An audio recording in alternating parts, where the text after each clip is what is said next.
पास ही सबसे पहले रुक करते हैं। राजेश, आपसे जानना चाहेंगे, आप इस वक्त उस गांव में हैं जहां से सरदार पटेल वाबस्ता थे। आप इस वक्त कहां खड़े हैं और गांव के लोग क्या प्रतिक्रिया दे रहे हैं जब उनको यह पता चला है कि अचानक कांग्रेस, बीजेपी और तमाम राजनीतिक पार्टियों के लिए सरदार पटेल प्रासंगिक हो उठे? अनुराग, सबसे पहले मैं आपको बताना चाहूंगा कि मैं करमसद गांव के उस पाठशाला में खड़ा हूं जहां पे पटेल साहब ने सब शुरुआती शिक्षा जो थी यहीं ली थी। उसकी हालत दिखाना चाहूंगा मैं। ये किसी भी तरीके से पाठशाला अब नहीं दिखता है, खंडहर में तब्दील हो चुका है। आज़ादी के इतने साल बीत चुके हैं, राजनीतिक पार्टियां, कितने लोग की सरकार आई गई, लेकिन इसकी सुध लेने वाला कोई नहीं है। पूरी तरीके से खंडहर हो चुका है ये। यहाँ के जो लोग हैं खासे नाराज हैं सरकार से, और जो राजनीतिक पार्टियां सरदार के नाम पर सियासत कर रही हैं उनसे खासे नाराज हैं। लोगों से बात करेंगे हम। आप बताइए, ये जो यहाँ पे जो करमसद गांव में सरदार की जो विरासत है उसको संभालने का कोई प्रयास किया है किसी भी सरकार ने?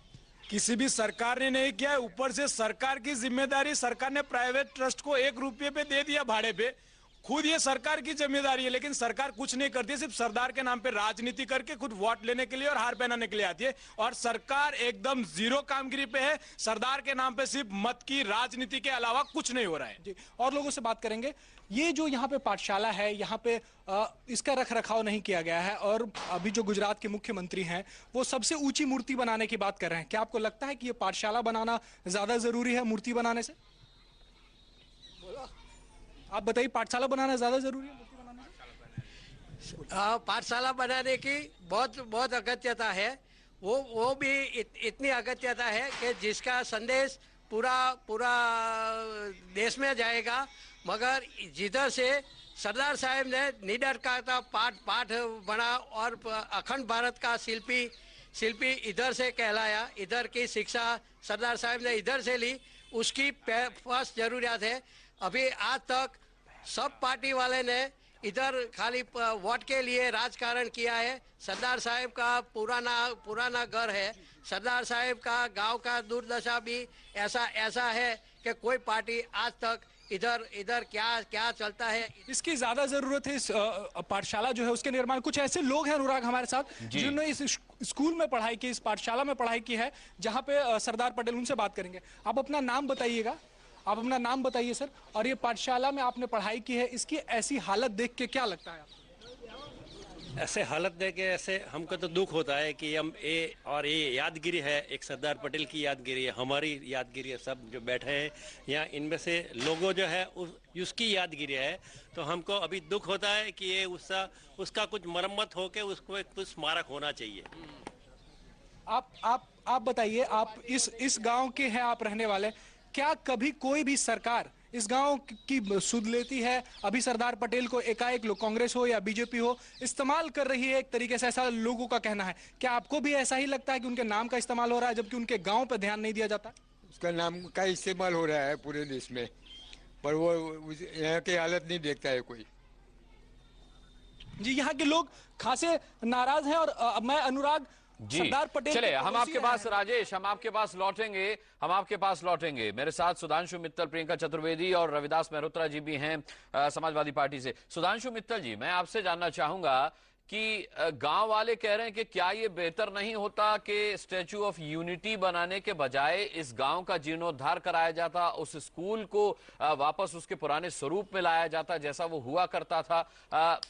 पार्टी कह रहे हैं कोई भी हो, सिर्फ राजनीति हो रही है। गांव के लोग ऐसा मानते हैं। अनुराग जी, 2 चीजें कही जा रही हैं।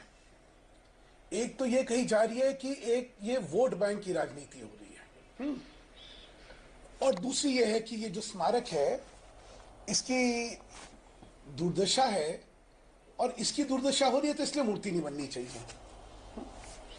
अब दोनों चीजों का एक विश्लेषण जो है निष्पक्षता से करिए। पहली बात है, सरदार जी के नाम पे क्या वोट बैंक राजनीति हो सकती है? हाँ, हो सकती है ना सुधांशु मित्तल जी। मैं बताता हूं ना आपको, मोदी अक्सर अपने भाषणों में कहते हैं कि वो पिछड़ी जाति के किसान नेता थे। मोदी की नजर यूपी पर है। पिछड़ी जाति के वोट कितने मायने रखते हैं ये हम और आपको समझने की जरूरत थोड़ा ही है। हो गई ना वोट बैंक की राजनीति। वो सरदार पटेल के लिए कहा है क्या उन्होंने? सरदार पटेल के लिए कहा है क्या कि वो पिछड़ी जाति के किसान नेता थे? जी अनुराग जी, कुछ बोल रहे हैं आप तो पहले बोलने का मतलब तो समझिए। क्या कहा उन्होंने सरदार पटेल के नाम पे? उसमें वोट बैंक की क्या राजनीति निकलेगी इसके अंदर? आप ये बताइए ना, सरदार पटेल के नाम पे वोट बैंक की राजनीति हो रही है। अच्छा, क्या इसमें वोट बैंक की राजनीति निकलेगी? नहीं, मैंने आपको बता दिया। मैंने आपको सुधांशु मित्तल जी बता दिया कि निशाना कहां पर है, क्या बोल करके निशाना कहां पर है। मैं तो ये सवाल कांग्रेस से भी पूछूंगा, मैं कोई आपको निशाने पर नहीं ले रहा हूं। आपने पूछा इसमें वोट बैंक की राजनीति कैसे हो सकती है, मैंने आपको बता दी कि अगर आप सरदार पटेल को पिछड़ी जाति का बताते हैं तो फिर आपकी नजर किस वोट बैंक पर हो सकती है, ये समझा जा सकता है। ये कौन से भाषण में बतलाया? मैंने तो आज तक सुना नहीं है। आप कौन से भाषण में बतलाए, ये बताइए मुझे ये बताएं कि स्टैच्यू ऑफ यूनिटी से क्या हो जाएगा। चले इस सवाल का आप जवाब दे दें। अब आ जाते हैं कि इसमें कोई वोट बैंक की राजनीति नहीं हो सकती। अब दूसरा प्रश्न आया है कि गांव का स्मारक, क्योंकि उसकी स्थिति जो है जर्जर हो गई है, इसलिए जो है सरदार का कद जो है उसके लिए कुछ नहीं करना चाहिए। सरदार किसी गांव के, किसी ट्रस्ट के नहीं थे, वो इस देश के थे। हाँ, ये दुर्भाग्यपूर्ण है कि जो स्मारक अभी हमने देखा और जो स्थिति हमने देखी, बहुत दुर्भाग्यपूर्ण है। हम सबका उत्तरदायित्व बनता है, हम सबका फर्ज बनता है कि उनके स्मृति चिन्हों को हमें ढंग से रखना चाहिए। कोई उसमें कोई बहस का विषय नहीं है। लेकिन ये सुधांशु जी, सरकार किसकी है? से वहां सरकार किसकी है, संबंधित है, मैं नहीं जानता।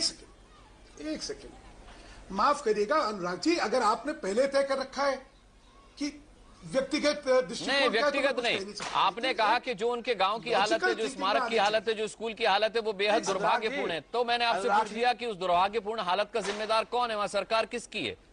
मैं व्यक्तिगत नहीं हो रहा हूं। नहीं, जिम्मेदार उसकी नहीं, पहले तो बात हो रही है ये चीज और उनकी मूर्ति दोनों रिलेटेड नहीं है। पहले मूर्ति की बात करिए। सरदार जो है इस देश की विरासत है, और उस विरासत को गौरवान्वित करने के लिए अगर एक भव्य मूर्ति बनाई जाती है तो ना तो उसके अंदर कोई वोट बैंक की राजनीति होती है, ना कोई उसका दायरे को इतना छोटा करना चाहिए कि जब तक कि गांव ठीक नहीं होगा या उनका स्कूल की इमारत ठीक नहीं होगी तब तक वो नहीं बनना चाहिए। दोनों अलग अलग विषय हैं। उनकी मूर्ति जो है वो अंतर्राष्ट्रीय ख्याति उनकी बढ़े, ये उसका उद्देश्य है। वो हमारे लिए एक आइकन है, आदर्श पुरुष है। ठीक है, उनके आदर्श से हम प्रोत्साहित। मेरे पास समय कम है। प्रियंका चतुर्वेदी जी, आप कोई जवाब देना चाहेंगी सुधांशु मित्तल की बातों का? सरदार की उपलब्धियां नहीं है। हाँ, मैं सुधांशु जी से दो चीज कहना चाहूंगी। हम आज इस समय पर हैं कि ये जो मूर्ति की बात कर रहे हैं और कह रहे हैं ये वोट बैंक पॉलिटिक्स नहीं है।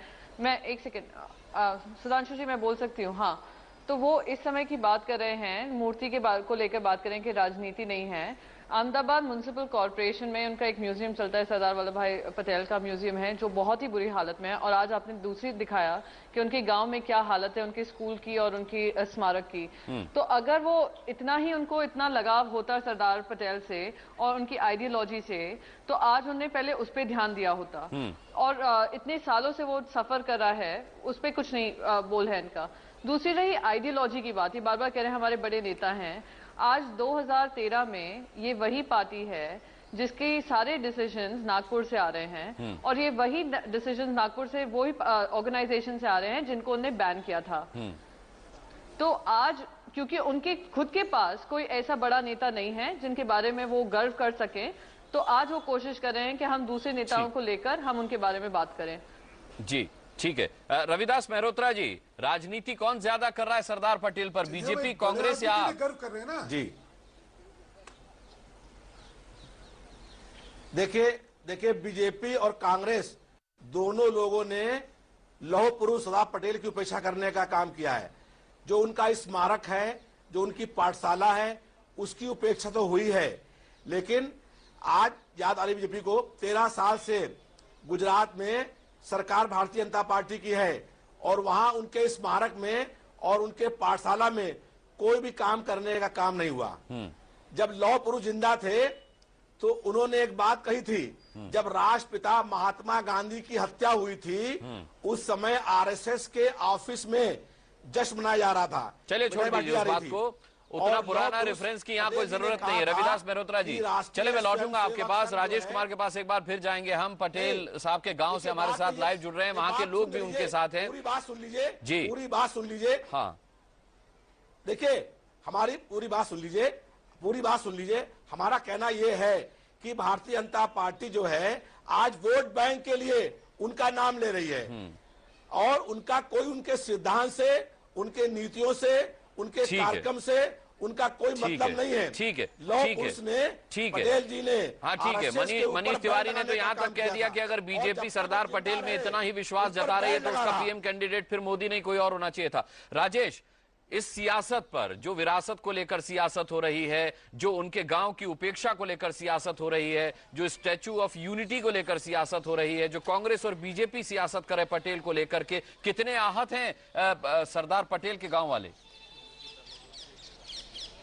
सीधे मैं गांव वालों से ये सवाल पूछता हूं, आप बताइए, जो सियासत चल रही है पटेल साहब के नाम को लेकर, कांग्रेस उन्हें अपने पाले में डालने की कोशिश कर रही है, बीजेपी का कहना है कि पटेल की विचारधाराओं से वो काफी नजदीक हैं, तो गांव वाले, आप लोग गांव में रहने वाले, कितना आप लोगों को दुख होता है कि उनके गांव का जीर्णोद्धार नहीं किया जा रहा, उनके विरासतों का जीर्णोद्धार नहीं किया जा रहा, लेकिन उनके नाम पे सियासत की जा रही है? नहीं, पहली बात तो ये है कि ये जो कुछ भी होना चाहिए वो पहले तो बिन राजकीय होना चाहिए, जो इसमें पॉलिटिक्स नहीं आनी चाहिए। पहली बात तो ये, भाजपा या कांग्रेस क्या करती है, उनसे करमसद गांव के लोगों को कोई लेना देना नहीं है, और जो कुछ भी हो रहा है वो सब सिर्फ और सिर्फ सरदार पटेल के नाम पे ही होना चाहिए। वो जो कोई भी करे, इवन करमसद गांव के लोग करे, करमसद के बाहर के लोग करे, जिन्हें सरदार का प्रेम है वो करना चाहिए। और ये जो स्कूल है वो इस तरीके से बननी चाहिए कि जिस तरह से जो पहले बनी हुई थी, और आज के दिन में जो हालत है वो नहीं होनी चाहिए। जी, और लोगों से पूछते हैं, आप बताइए, अपना नाम बताइएगा, और जो सियासत चल रही है सरदार पटेल के नाम पर, उससे कितना दुख होता है आप लोगों को? आपके गांव के रहने वाले हैं, आपके गांव के जीर्णोद्धार के लिए कुछ नहीं कर रही है पार्टियां, लेकिन उनके नाम पर सियासत कर रही है, कितना दुख होता है? जी, वाकई ये बड़े दुख की बात है, क्योंकि समझने वाली बात यह है कि जो एकता के प्रतीक हैं सरदार भाई, आज उन्हीं के लिए जब काम करने की बात आती है तो सभी लोग अपना एक पॉलिटिकल उल्लू लेके सीधे खड़े हो जाते हैं। लेकिन पहली बात यह है कि इस स्कूल की स्थापना करने के लिए, इसको जो जीर्णोद्धार करने की जो आप बात कर रहे हैं, उसके लिए जिम्मेदारी ट्रस्ट को दी गई थी, जो आज तक पूरी नहीं हो पाई है। इसके विषय में आगे कलेक्टर साहब से लेके सभी अधिकृत अधिकारियों को हमने इस चीज की जान बता दिया। इन चीज सरकार ने कभी कुछ किया इस स्कूल को ठीक करने के लिए, या स्मारक जो दरारें पड़ी हैं स्मारक? नहीं, अगर किया होता तो फिलहाल मैं और आप यहाँ बाहर कंपाउंड में चेयर पे नहीं बैठे होते, बिल्कुल सही कह रहे हैं राजेश, ये बिल्कुल सही कह रहे हैं, क्योंकि नेताओं का पटेल प्रेम, उनके गांव वाले उसकी पोल खोल रहे हैं। वो स्कूल जिसमें सरदार पटेल पढ़े, उस स्कूल को जिसको दोबारा से बनवाने का काम दिया गया था, वो किस तरीके से चल रहा है, ये हम देख रहे हैं कि वो स्कूल बिल्कुल खंडहर में तब्दील हो चुका है। सरदार पटेल ने खुद अपने घर वालों से कहा था कि किसी भी तरह का लाभ लेने के लिए उनके नाम का इस्तेमाल न किया जाए, पर किस तरह से राजनीतिक लाभ लेने के लिए अब उनके नाम का इस्तेमाल करने की होड़ मची हुई है, ये बेहद दुर्भाग्यपूर्ण है। और इसे खैर करमसद गांव के लोग तो समझ ही रहे हैं, देश और दुनिया की भी समझ में बहुत जल्द आ जाएगा। समय बहुत कम है, इससे ज्यादा बीच बहस में चर्चा को हम आगे बढ़ा नहीं सकते। बहुत बहुत धन्यवाद करना चाहेंगे सुधांशु मित्तल जी आपका भी, प्रियंका चतुर्वेदी जी आपका भी, रविदास मेहरोत्रा आपका भी, और राजेश कुमार जो कि करमसद गांव से जुड़े हुए थे, वहां के लोगों से हमारे संवाददाता ने बात कराई। राजेश, आपका और उन गांव वालों का भी बहुत बहुत धन्यवाद। बीच बहस में यहां रुक रहे हैं एक छोटे से ब्रेक।